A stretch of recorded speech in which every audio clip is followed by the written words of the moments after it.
You are listening and watching The Business of Being a Virtual Assistant. I'm your host, Tiffany Parson, and I have had a virtual assistant business for going on 9 years now. This is my ninth year in business, working full time in control of my time and working with clients from all over the world. I'm so glad you found this podcast. If this is your very first time watching, if it's not your first time, welcome back. Today, we're going to talk about layoffs. So recently I learned about a friend who got laid off from her job. And I tell you, my mind started going. Like I got excited for her because I know she's interested in doing her own business and she has a variety of interests. And so I got excited for her, but I had to pull back some and not be like, oh my gosh, you lost your job. What a blessing. Because that's not the first reaction. So I thought I would share it with you here on the podcast what happens when you get laid off. I have been laid off twice and fired once. So I've developed a really thick skin around this whole situation. The very first time I got laid off, I was very naive and just took it for granted. Oh, I will find me another job. It's no big deal. I was working for a contracting company. I was a contractor, and they had just relocated me from Texas to North Carolina. They paid for the relocation and everything. And here, 7 months later, they were laying us off. It was a whole group of us contractors. They just didn't have any contracts for us. Nowhere for us to go work. And we had been sitting on the bench, is what they call it, sitting on the bench for 2 weeks, nowhere to go. Just surfing the web for 2 weeks. So we knew if they weren't going to be able to place us somewhere, we were gone. I was in the middle of buying a house. And I had to go back and remember that. But I was really naive. I didn't panic or anything. And I was, in the middle of the whole loan process and all that stuff. And it could be long and tedious. But I was in the middle of that. And I only had two bills at the time, my rent and car note. That was it. And I was splitting rent with a roommate, so it wasn't full rent. It was I think it wasn't even $400 for the rent. And so I was paying that. And back then, oh my goodness, I was able to live off one check and save the other. It was awesome. I lived with my parents because I had just relocated from Texas to North Carolina and was paying rent in Texas still until that lease was up. So anyway, layoff came. I was like, okay, we'll just find another job. No big deal. This was in 2000. This was in 2000. And nothing major had happened yet. We were on the cusp of it, but we didn't know, and I'm naive thinking, oh, no big deal. I'll find something. And the thing was, it's as long as I find something, I think this was May, and I was going to close in August. So it's as long as I find me a job by August, I'm good. No big deal. Easily find me another job. Well, there weren't a lot of programming jobs available because at that point, they were just maintaining systems. They weren't building new things. And usually at that point, companies would hire programmers when they were building new things. They weren't hiring programmers to maintain what they already had because the programmers already working for them were doing that. So it was really, really oh boy, what am I going to do? And I finally found me a job, but not before closing. So at closing, I'm nervous because I don't have a job. I'm about to close on this house, at the closing table. No job in sight, just me. My crazy, naive self went ahead with it anyway, didn't even stop it I could have stopped it. I would have lost some money, but I could have stopped it. And went on with it anyway. And not too long after I closed, I got a job. The job was an hour and 15 minutes away from where I lived, but I took it because I needed a job. I just got this house. And hey, we got to work, right? Got to work, got to live, got to eat. So I took the job. It was great. And, was contracting for them and things were rocking and rolling. Here we go, doing it. Ah, yes, this is wonderful. Then 9/11 happened. Not too long after I got the job, 9/11 happened. I won't ever forget because We were all standing in this little area where there was a TV at that office, and we're just all watching, just unbelievable what was going on. And I, just didn't think about it, the impact it would have beyond the fact of the tragedy for the country and the people and, all that stuff. But months down the road, I remember our supervisor telling us in a team meeting one day, that this was the cigarette industry. And he was like, the cigarette industry and the alcohol industry will be the last to be hit or the last to be affected by a tragedy like this because people are stressed out. So they're drinking and they're smoking. So we're good for right now until all of that calms down. Well, when you know it, I think it was like almost 2 years being there. At least it felt like it. I don't know if it wasn't almost 2 years. And whispering started happening around the office. It was going to be time for us to get let go. So I remember that day my phone rang and the contracting company I was working through, they were like, go ahead and get your stuff. This is going to be your last day. Now, this was my second time getting laid off, and I was crushed. Crushed! Oh my gosh, because I'm thinking, not again, really? And I had to drive all the way home, an hour and 15 minutes, and thinking about all this stuff. This time, I have a mortgage and everything that comes with having a home, all the bills in the house and whatever else. And I didn't know what to do. Now, keep in mind, in the back of my head, I always want to work from home, but at this point, it wasn't a thing. Like, it wasn't talked about, there wasn't social media. There wasn't a way to, follow entrepreneurs and, follow your role models and kind of see what was going on. There was none of that. I just knew I needed to find another job. So I remember working a temp job at night from like 10 p.m. to 6 a.m. in the morning. I did that for a few months. And I felt so out of place. I tried to fit in, felt so out of place. I would even wear like the same clothes a couple of days in a row to try to fit in. It didn't work. It wasn't my place. And I knew it was temporary. So anyway, then I ended up getting out of IT because I couldn't find any IT jobs and found something in healthcare. And it was all right. But what that job did for me was get me back in mode. Like, you know what? I really want to get back to computers, back to IT. I was at that job and I've totally blanked out as to how long it was. Maybe 3 years, maybe almost 4. I don't remember. It's been forever ago. But being laid off twice helped me to develop a thick skin. Like, the worst has happened, aside from death. The worst thing that you feel like could happen is you lose your job. And when you've lost your job, not once, but twice, you tend to get, you're like, you know what? I mean, y'all can't do nothing else to me. I've already lost my job. I've already been at a low. I mean, okay. But I didn't quit the job to go start my own thing. Guess what happened with that job? I got fired from that job. And that was probably the kick in the pants that I needed to get going and start doing something on my own. And that's what I eventually set out to do. And this is why I'm coming full circle around. This is why I got excited when I learned about the friend getting laid off, because I knew that she has these dreams and goals inside of her that have been lying dormant because of working a job. Now here is the little asterisk at the bottom. And that is, it's always good to start something while you already have something. But things are out of our control. We don't have control over that. And if you know you're not the kind of person that would just quit and not have anywhere to go, then sometimes we need that kick out the door to get us moving for ourselves. The key is not letting outside people, outside voices, meaning people outside of who lives in the house with you, tell you how you should feel, what you should be doing, or anything like that.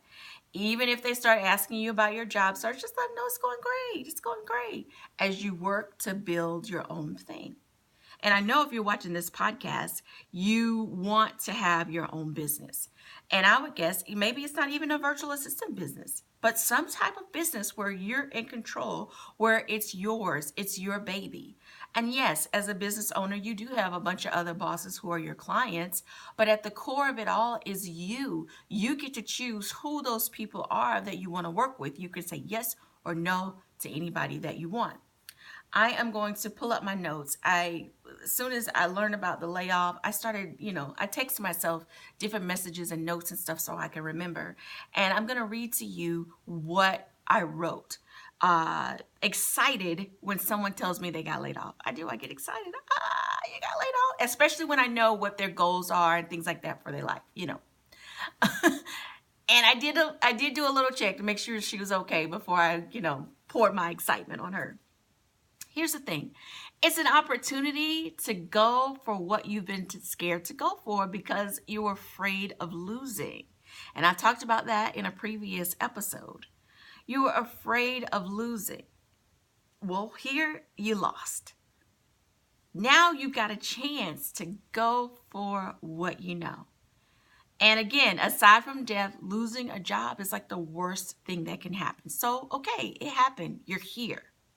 When you lose your job, you get to think about all the other things that you've been wanting to do. But because you lost, you start thinking about all the other stuff that you owe, people you have to pay. Well, don't think about that. Don't worry about that. God will take care of you. He really will. If you're a believer, you believe in God. And when I say I am a believer, like I believe in Jesus Christ. I believe he died for my sins. I believe that right now, as I'm doing this podcast, that the angels have been assigned to me, that they're right here with me. They're around me. I know, and in my heart, God is with me. The Holy Spirit lives inside of me.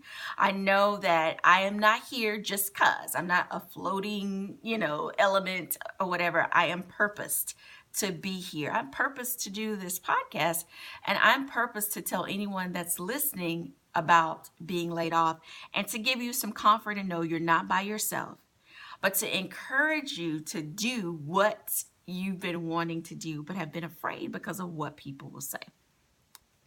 Once you've faced this fear, you're at it. You've lost. It's out of your control. Nothing you can do about it. But guess what? You're gaining thick skin. You're gaining a thick skin. You can't be hurt by it anymore. You can't be afraid of it anymore because you've been there, done that. And for me, it was twice. Been there, done that. Been there, done that. Twice. Thicker skin. It will help you in the long run once you get started with your business.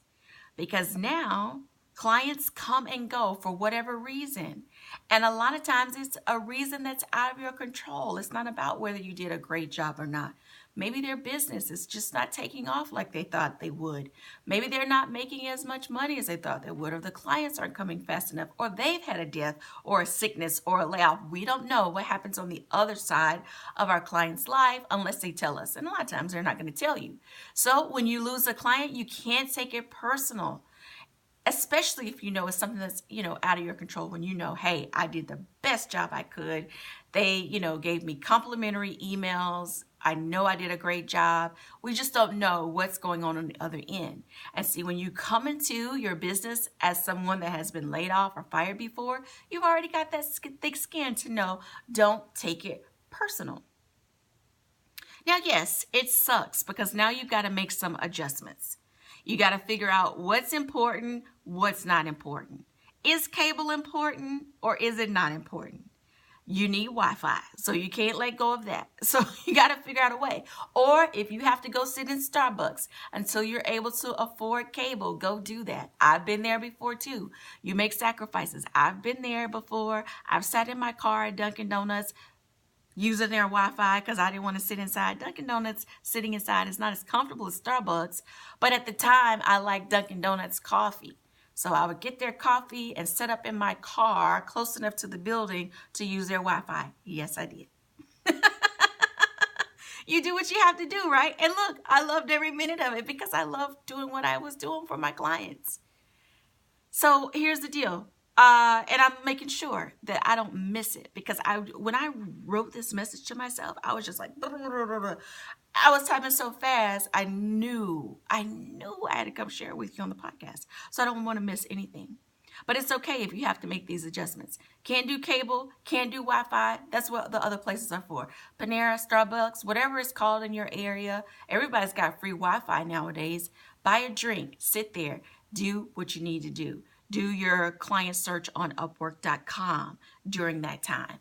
And then once you get your projects, you're building up your funds so you can get your own Wi-Fi, right? And if you got your phone, you got unlimited data on your phone. If you can use your phone as your hotspot. You know, at the time I was going through this, I was not using my phone as my hotspot. I'm not sure why. Maybe I didn't have an iPhone then. I didn't have an iPhone then. It was all about BlackBerry then. That's how long ago it's been. It's all about BlackBerry. Okay, now, for those of you that's wanting to get started in your VA business, you've watched this several episodes, or maybe this is your first one and you've experienced layoff. That might have been the missing link to get you going, right? Because now you're like, what do I have to lose? What do I have to lose? I've already lost and I'm gaining thick skin, right? So now you know what it feels like to be rejected, to be told no, to be told your services are no longer needed. It doesn't take away your value as a person. Here's where all of that becomes helpful in your own business. It's helpful when you lose a client, but it's also helpful when you're given feedback about something. If you're doing something creative, maybe you're creating a graphic, maybe you wrote an article, maybe you edited an article, maybe you're posting social media, whatever it is, your clients may give you their thoughts and opinions about what you did. Well, now you have thick skin. You know, I don't take this personal because that's from their perspective. It is important. You want it to be right for them, but it does not take away who you are or your character or your value or anything like that. And here's something interesting about being a business owner. You can hang up your sign, say you're open. Guess who determines whether what you have is valuable? Your clients. Are your rates a rate the clients would pay for? They're going to let you know. But your thick skin is going to help you be okay with whatever the answer is. There are people out there that are looking for someone to do projects for $5. You are not a $5 VA. There are people out there that are looking for a $10 VA. You're not a $10 VA. If you live in the United States, you're not a $5 VA. You're not a $10 VA. And if that's who they want, that's okay. It's just not you. If you have ever experienced a loss of a job in whatever capacity, they let you go, you left under, circumstances that you didn't want to leave, or there was a big layoff, you have thick skin to handle being a business owner. What's important from this point forward is that you turn on your entrepreneur mindset. You turn on that business mindset to get the job done. What else will it take to move you forward? If you've experienced the big kick, you know you've hit the ground. There's nowhere to go from here but up. I'm a living witness. One step forward, one step forward. When I started in 2008, I didn't think about 9 years down the road. I didn't even think about 3 years down the road. I just thought about the next day and the next day and the next day. And before you know it, days turn into months, months turn into years, and then there you have it. And it will always be changing, always evolving. That's the fun part about when you're in control and you own your own thing versus that job that let you go. That job is going to be the same. It's not going to change. But your business can evolve and change right along with you as you grow and learn and develop. Now, I could go on and on and on and on and rambling with you, but I won't do that. But I do want to encourage you to attend the free webinar on November 29th. I'm going to talk about what is going on in the VA industry right now, what are clients looking for, and it doesn't matter whether you have the skill today or not. I'm also going to share with you about the virtual inner circle and what a virtual assistant inner circle, and what it's going to be called is the virtual assistant business owner circle. It's a mouthful, but that name came to me in the shower, the VABOC. The VABOC. That's what it is. I can't wait to get it started. But the free webinar is November 29th at 7:30 Eastern. I keep saying the wrong time. 7:30 Eastern. 7:30 Eastern. My notes aren't in front of me for that time, but that's the time. Because a lot of VA business owners, you either work full time or you're working with clients during the day, whether full time or part time. So we're gonna get together in the evening. It's gonna be a lot of fun, and I'm looking forward to being able to have a little back and forth with you, and even more once our virtual assistant business owner circle gets started. So anyway, I've said enough. I've chatted enough. This episode has gone way longer than I anticipated. But come on over to my Facebook page. Post hi, I listened to the episode. Let me know you were here. I can't wait to hear from you. Thanks so much, and you have a wonderful and fabulous day.